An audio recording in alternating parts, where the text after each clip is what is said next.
ನಮಸ್ಕಾರ ಸ್ನೇಹಿತರೆ. 50 ವರ್ಷಗಳ ನಂತರ ಮಾಳವ್ಯ ಮತ್ತು ಬುಧಾದಿತ್ಯ ರಾಜಯೋಗ.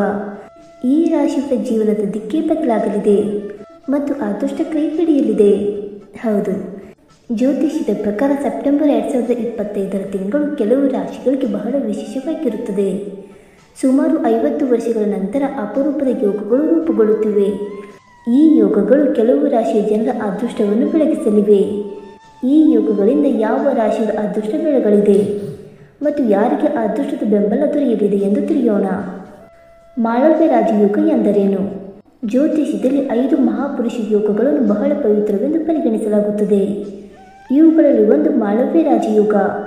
ಶುಕ್ರನ ಕೇಂದ್ರ ಮನೆಯಲ್ಲಿ ಮೊದಲ, 4ನೇ, 7ನೇ ಅಥವಾ 10ನೇ ಮನೆ, ತನ್ನ ಉತ್ತುಂಗ ರಾಶಿ ಮೀನದಲ್ಲಿ ಅಥವಾ ತನ್ನದೇ ರಾಶಿ ಋಷಭ, ತುಲಾ ರಾಶಿಯಲ್ಲಿ ಇದ್ದಾಗ ಈ ಯೋಗವು ರೂಪುಗೊಳ್ಳುತ್ತದೆ. ಈ ರಾಜಯೋಗವು ಸೆಪ್ಟೆಂಬರ್ನಲ್ಲಿ ಶುಕ್ರನು ತನ್ನದೇ ಆದ ತುಲಾ ರಾಶಿಯಲ್ಲಿ ಸಂಚರಿಸುವುದರಿಂದ ಉಂಟಾಗುತ್ತದೆ. ಶುಕ್ರನನ್ನು ಸಂಪತ್ತು, ಸಮೃದ್ಧಿ, ಪ್ರೀತಿ, ಕಲೆ ಮತ್ತು ಐಷಾರಾಮಿಗಳಿಗೆ ಕಾರಣವೆಂದು ಪರಿಗಣಿಸಲಾಗುತ್ತದೆ.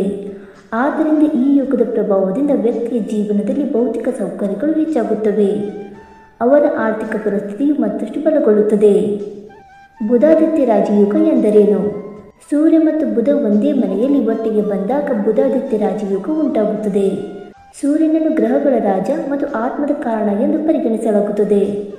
ಬುಧನನ್ನು ಬುದ್ಧಿಶಕ್ತಿ, ವ್ಯವಹಾರ ಮತ್ತು ಮಾತಿನ ಕಾರಣವೆಂದು ಪರಿಗಣಿಸಲಾಗುತ್ತದೆ. ಈ 2 ಗ್ರಹಗಳ ಸಂಯೋಜನೆಯು ತುಂಬ ಶುಭವೆಂದು ಪರಿಗಣಿಸಲಾಗಿದೆ. ಈ ಯೋಗದ ಪ್ರಭಾವದಿಂದ ಯಾವುದೇ ಒಬ್ಬ ವ್ಯಕ್ತಿಗೆ ಸಮಾಜದಲ್ಲಿ ಗೌರವ ಸಿಗುತ್ತದೆ ಮತ್ತು ಅವನ ಬುದ್ಧಿಶಕ್ತಿ ತೀಕ್ಷ್ಣವಾಗುತ್ತದೆ. ಅವನು ವ್ಯವಹಾರ ಮತ್ತು ವೃತ್ತಿ ಜೀವನದಲ್ಲಿ ಪ್ರಗತಿಯನ್ನು ಸಾಧಿಸುತ್ತಾನೆ. ಹಾಗಾದರೆ ಆ ಅದೃಷ್ಟವಂತ ರಾಶಿಗಳು ಯಾವುವೆಂದು ತಿಳಿದುಕೊಳ್ಳೋಣ. ಬನ್ನಿ ಸ್ನೇಹಿತರೆ. ಅದಕ್ಕೂ ಮುಂಚೆ ನೀವು ನಮ್ಮ ಚಾನಲ್ಗೆ ಸಬ್ಸ್ಕ್ರೈಬ್ ಮಾಡದೆ ನೋಡ್ತಾ ಇದ್ದರೆ ದಯವಿಟ್ಟು ನಮ್ಮ ಚಾನಲ್ಗೆ ಸಬ್ಸ್ಕ್ರೈಬ್ ಮಾಡ್ಕೊಳ್ಳಿ ಸ್ನೇಹಿತರೆ. ಹಾಗೆ ವೈದಿಕ ಜ್ಯೋತಿಷ್ಯ ಮತ್ತು ಆಚಾರ ವಿಚಾರಗಳಲ್ಲಿ ನಂಬಿಕೆ ಇದ್ದರೆ ವಿಡಿಯೋಗಳನ್ನು ತಪ್ಪದೆ ಲೈಕ್ ಕೊಟ್ಟು ನಿಮ್ಮ ಆತ್ಮೀಯರಿಗೆ ಶೇರ್ ಮಾಡಿ. ಮೊದಲನೆಯದಾಗಿ ಮಕರ ರಾಶಿ. ಈ ಸಮಯ ಮಕರ ರಾಶಿಯವರಿಗೆ ತುಂಬ ಫಲಪ್ರದವಾಗಿರುತ್ತದೆ. ಮಾಳವ್ಯ ರಾಜಯೋಗದ ಪ್ರಭಾವದಿಂದ ನಿಮ್ಮ ಜೀವನದಲ್ಲಿ ಐಷಾರಾಮಿ ಸೌಕರ್ಯಗಳು ಹೆಚ್ಚಾಗುತ್ತವೆ. ಅವರಿಗೆ ಕಚೇರಿಯಲ್ಲಿ ಬಡ್ತಿ ಸಿಗುವ ಸಾಧ್ಯತೆ ಇದೆ. ಅವರ ಸಂಬಳ ಹೆಚ್ಚಾಗಬಹುದು. ಮತ್ತು ಬುಧಾದಿತ್ಯ ರಾಜಯೋಗದಿಂದ ಉದ್ಯಮಿಗಳು ವ್ಯವಹಾರದಲ್ಲಿ ದೊಡ್ಡ ಲಾಭವನ್ನು ಗಳಿಸುತ್ತಾರೆ ಮತ್ತು ಆರ್ಥಿಕ ಲಾಭಕ್ಕಾಗಿ ಹೊಸ ಮಾರ್ಗಗಳು ತೆರೆದುಕೊಳ್ಳುತ್ತವೆ. ಎರಡನೆಯದಾಗಿ ಕುಂಭರಾಶಿ. ಕುಂಭರಾಶಿಯವರಿಗೆ ಈ 2 ರಾಜಯೋಗಗಳಿಂದ ಅನಿರೀಕ್ಷಿತ ಆರ್ಥಿಕ ಲಾಭ ದೊರೆಯುವ ಸಾಧ್ಯತೆ ಇದೆ ಮತ್ತು ಉದ್ಯೋಗಿಗಳಿಗೆ ಬಡ್ತಿ ಸಿಗಬಹುದು. ಈ ಸಮಯ ಉದ್ಯಮಿಗಳಿಗೆ ಲಾಭದಿಂದ ತುಂಬಿರುತ್ತದೆ ಮತ್ತು ಅವರು ಸಮಾಜದಲ್ಲಿ ಗೌರವ ಮತ್ತು ಪ್ರತಿಷ್ಠೆಯನ್ನು ಪಡೆಯುತ್ತಾರೆ. ಇದರ ಜೊತೆಗೆ ಅವರು ಕುಟುಂಬ ಜೀವನದಲ್ಲಿ ಸಂತೋಷವನ್ನು ಸಹ ಪಡೆಯುತ್ತಾರೆ ಮತ್ತು ಸಂಬಂಧಗಳಲ್ಲಿ ಮಾಧುರ್ಯ ಇರುತ್ತದೆ. ಇನ್ನು ಮೂರನೆಯದಾಗಿ ತುಲಾರಾಶಿ.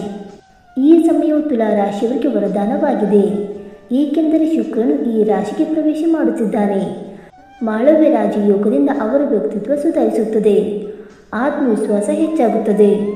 ಅವರು ಜೀವನದ ಪ್ರತಿಯೊಂದು ಕ್ಷೇತ್ರದಲ್ಲಿಯೂ ಯಶಸ್ಸನ್ನು ಸಾಧಿಸುತ್ತಾರೆ ಮತ್ತು ಬುಧಾದಿತ್ಯ ರಾಜಯೋಗದ ಪ್ರಭಾವದಿಂದ ಅವರ ಆರ್ಥಿಕ ಪರಿಸ್ಥಿತಿ ತುಂಬ ಬಲವಾಗಿರುತ್ತದೆ ಮತ್ತು ಬಾಕಿ ಇರುವ ಕೆಲಸಗಳು ಪೂರ್ಣಗೊಳ್ಳುತ್ತವೆ. ಅದೃಷ್ಟವು ಸಂಪೂರ್ಣವಾಗಿ ಬೆಂಬಲಿತವಾಗಿರುತ್ತದೆ. ಸ್ನೇಹಿತರೆ, ಈ ಮಾಹಿತಿ ನಿಮಗೆ ಇಷ್ಟವಾಯಿತಾ? ಇಷ್ಟವಾಗಿದ್ದರೆ ವಿಡಿಯೋಕ್ಕೊಂದು ಲೈಕ್ ಮಾಡಿ, ಶೇರ್ ಮಾಡಿ. ಹಾಗೆ ನಿಮ್ಮ ಅನಿಸಿಕೆ ಮತ್ತು ಅಭಿಪ್ರಾಯವನ್ನು ತಪ್ಪದೆ ಕಮೆಂಟ್ ಮೂಲಕ ತಿಳಿಸಿ ಸ್ನೇಹಿತರೆ. ವಿಡಿಯೋ ನೋಡಿದ್ದಕ್ಕಾಗಿ ಧನ್ಯವಾದಗಳು. Thank you so much.